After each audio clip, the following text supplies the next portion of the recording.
안녕하세요. 강화별국입니다. 연일 무더운 날씨가 계속되고 있죠. 이럴 때에는 입맛을 이렇게 씹으면데요. 오늘은 그래서 단짠의 짭조름한 꽈리고추 멸치 조림 한번 볶음 준비했습니다. 먼저 준비한 재료 설명해 드릴게요. 꽈리고추 꼭지 다 딴 양 80g이고요. 멸치는 지리멸 말고 이렇게 요거보다 조금 더 큰 거면은, 요거보다 좀 멸치가 크면은 또 이렇게 내장이라든가 이런 걸 제거해야 되는데, 이 정도 사이즈가 내장 제거하지 않고 좋은 것 같아요. 이 정도 아니면 대게 멸치가 너무 크시면 내장 제거하고 그거 사용하시면 되겠죠. 그렇게 하고 마늘은 많이 넣을수록 좋지만 저는 알마늘 4개에서 이따 편으로 준비하고요. 양념은 여기 진행하면서 말씀드리겠습니다. 먼저 꽈리고추 준비해야 되는데요.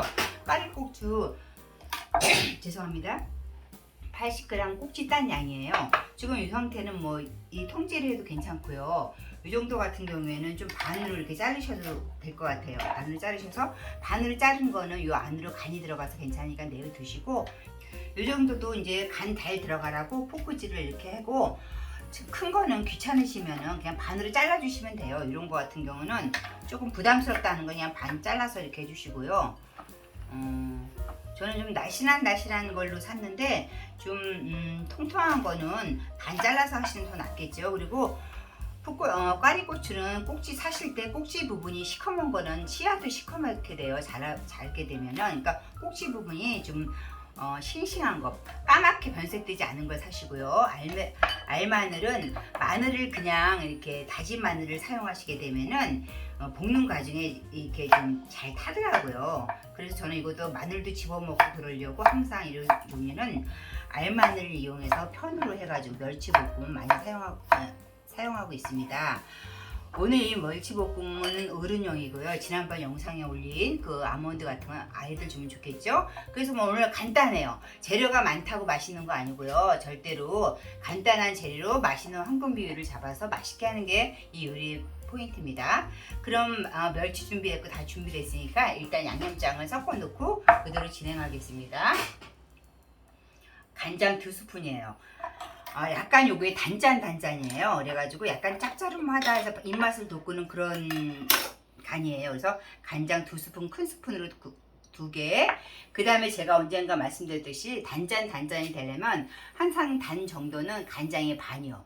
간장이 2개니까 설탕이 큰 걸로 하나 이렇게 넣으시고, 그 다음에 물엿 2개 넣으세요. 물엿은 윤기도 주고 양념이 흐르지 않는 걸 방지해 준답니다. 청주 1스푼인데요. 청주 1스푼을 멸치 볶을 때 넣어주셔도 되는데, 그렇게 하는 것보다는 그냥 탈 염려도 있고, 그러니까 저는 여기다 다 넣을게요. 청주 1스푼을 멸치 볶을 때 넣어주셔도 됩니다. 이렇게 해서 간단해요. 간장, 설탕, 물엿, 청주에서 이렇게 좀 저어주세요. 저어서 여기다 준비해 놓고 그 다음에 이제 진행해 보도록 하겠습니다. 꽈리고추 멸치볶음을 맛있게 볶아 보겠는데요. 항상 제가 말씀드린 것처럼 밑반찬의 기본 원리 공식이 있어요. 먼저 잡내를 없애줘야 돼요. 아무리 신선한 멸치라도 냉동실에 들어있거나 우리가 소비자들한테 올 때까지 긴 기간이 필요하고 또 위생 상태도 그러니까 항상 이 프라이팬에 멸치를 덮어주세요. 이제 순서대로 제가 말씀드렸다시피 이 덮는 정도는 손으로 이렇게 만져봤을 때 뜨끈하다 할 정도까지 이게 멸치를 좀 볶아주세요. 이 볶아주는 과정에 불순물도 제거하고 소독도 하는 역할도 하고 잡냄새도 없애고, 이 과정은 굉장히 중요한 것 같아요. 그래서 이렇게 항상 멸치는 잡냄새를 제거해가지고 사용하시는 게, 냄새도 멸치도 냄새 있어요. 생선이잖아요. 그래서 이거 좀 잡내를 제거하게끔 이렇게 한번 덮어주겠습니다. 저는 좀 비교적 상태가 좋은 멸치를 샀어요. 그래가지고 어저께 해 먹어보니까 되게 맛있더라고요. 밥에 물 말아가지고 이렇게 해서 드시면 좋을 것 같아요. 이렇게 만져보셔가지고, 아직 제가 이렇게 만졌을 때 그냥 미지근하다 이런 정도예요. 이런 정도에서 조금 더 가셔야 돼요. 이렇게 다 가셔서 이제 체에다 받치셔가지고 이렇게 하시는데, 요거는 불순물이 그렇게 많이 없기 때문에 조금 볶아가지고 하겠습니다. 이렇게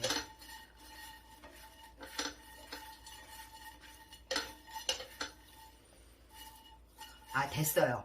좀 만져보니까 지금은 따끈하다 하는 정도가 됐어요. 그러면은 얘를 이제 접시에다 옮겨주는 거예요. 접시에다 옮겨서 잠깐 식혀주겠습니다. 여기 이렇게 한꺼번에 쏟으면 또 멸치가루가 나니까 이렇게 살살살 해서 멸치가루는 제거해 주세요. 이렇게 프라이팬에 이렇게 불순물이 있으니까 요건 제거하시고 그 다음에 진행해 주세요. 불을 켜놓은 상태로 해서 많이 이렇게 탈까봐 염려스럽다면 불을 끈 상태로 이렇게 진행하시면 마음이 좀 덜 쫄리겠죠? 이렇게 좀 여기다 놓겠습니다. 이렇게 해서 놓으시고요. 그 다음에 이제 멸치를 볶아놨으니까 그 다음에 이제 순서로 파리고추를 먼저 볶아볼게요. 멸치 볶아서 일단 놨고요. 그 다음에 기름을 살짝 두르시고 식용유를 살짝 한 숟갈 정도만 들으세요. 이 정도면 한 숟갈 되겠죠? 이렇게 해가지고 여기다 놓으신 다음에 파리고추를 포크로 한 파리고추를 여기 이렇게 쏟아졌네요. 여기다 넣고 파리고추를 볶아주세요. 파리고추가 소리가 나지요. 물기가 있어서 소리가 나는데 이렇게 해서 살짝 볶아주시는데 볶으실 때 이렇게 이제 소금 한 꼬집 넣고 볶으셔도 되고요. 저는 여기 좀 얘가 틈이 죽으면은 소금 안 넣고 저 아까 양념에 둔 간장 조금 해서 옆에다 해놓을게요.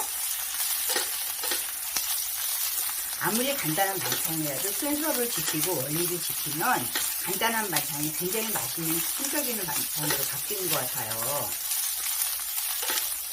이렇게 해서 이제 이 파리고추를 끓는 물을 한번 넣었다가 한번 살짝 튀겨서 데쳐서 하면은 간도 더 잘 드는데 색상이 살짝 조금 덜할 수 있을 수도 있어요. 근데 많은 양을 하실 때는 파리고추 많이 조림할 때는 끓는 물을 한번 넣었다 빼면은 간이 잘 들고 진행 속도가 빠르답니다. 저는 이제 파란색을 유지하면서 조금 볶아줬으니까 아까 준비한 양념을 여기다 살짝만 넣을게요. 소금 한 꼬집 넣고 볶으셔도 되고요. 저는 양념 여기다 이렇게 한 가지 넣어서 조금만 간을 입혀줄게요. 아까 우리 준비해둔 양념으로 살짝 였다가 양념을 하는 겁니다.